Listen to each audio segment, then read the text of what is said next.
Welcome, everyone. I'm absolutely thrilled to have you here for this explainer. Today, we're going on a wild macro to micro journey of a truly modern airliner. We're not just looking at planes, we're unpacking the incredible history, the global footprint, and the cutting-edge engine types that literally define modern aviation. We'll start way up in the sky, looking at how corporate shifts actually change the names of the planes we fly on. Then we'll bring it right down to the runway. And finally, zoom all the way in to uncover the sheer engineering magic of the engines that make flight possible. Okay, let's dive into this. Here is our roadmap for today.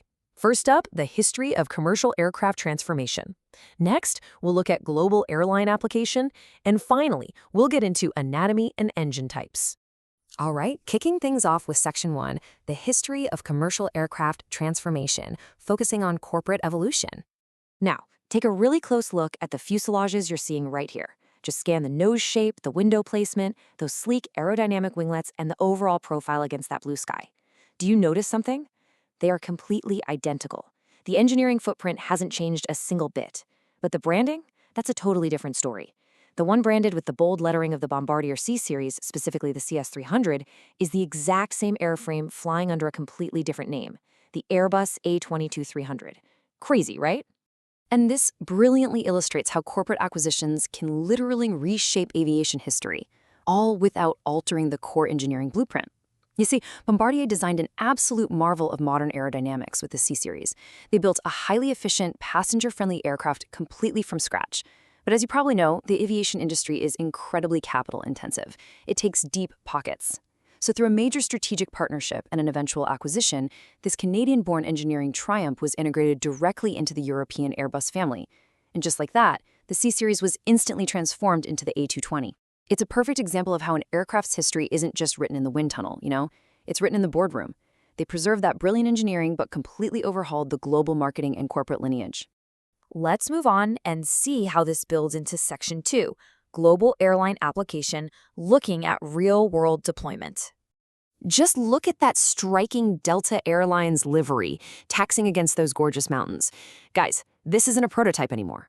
This is the ultimate validation of the A220 program. Seeing this specific airframe painted in the colors of one of the world's largest legacy carriers, that proves its immense commercial success.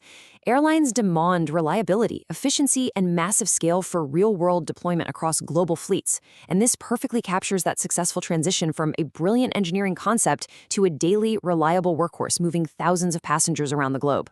But seeing that massive machine moving across the tarmac naturally leads us to a fundamental question. What actually powers this modern aircraft? Which brings us right to Section 3, anatomy and engine types, the true heart of flight. Now, what's really interesting here is the breathtaking scale of this engine casing. Notice the size of that perfectly circular intake relative to the ground equipment and boarding stairs right behind it. I mean, it is absolutely massive. And as your eyes are drawn to the center, you kind of can't help but be mesmerized by the intricate design of those internal fan blades. You can almost visualize the literal tons of air this machine is designed to capture and compress every single second. Let's break down exactly what we're looking at based on this visual evidence. First off, you've got that huge front fan. Notice how the blades aren't just flat pieces of metal. They feature this distinctively curved, sweeping aerodynamic design. This complex geometry is engineered to scoop up and accelerate air with maximum efficiency while keeping noise to an absolute minimum. Plus, the sheer width of that large outer casing, that's a dead giveaway of the engine type. This right here is a high bypass turbofan. In these high bypass engines, up to 80 or even 90% of the air actually bypasses the combustion core entirely. It's basically a massive, ultra-efficient propeller hidden inside a tube. This specific anatomy, the giant fan, the curved blades, that wide casing, is exactly what makes this class of modern aircraft so incredibly fuel-efficient and quiet compared to earlier generations. So, the crucial point is this. The landscape of modern commercial aviation is really a synthesis of two distinct forces coming together.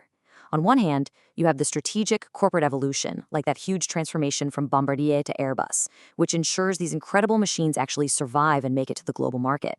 On the other hand, you have the relentless advancement of turbofan engineering, utilizing these massive, high-bypass engine types to literally push the boundaries of aerodynamic efficiency. Together, the boardroom and the runway combine to shape the very future of efficient flight. I want to leave you with this thought. The future of flight is built not just by business deals, but by every precision-engineered engine blade slicing the air.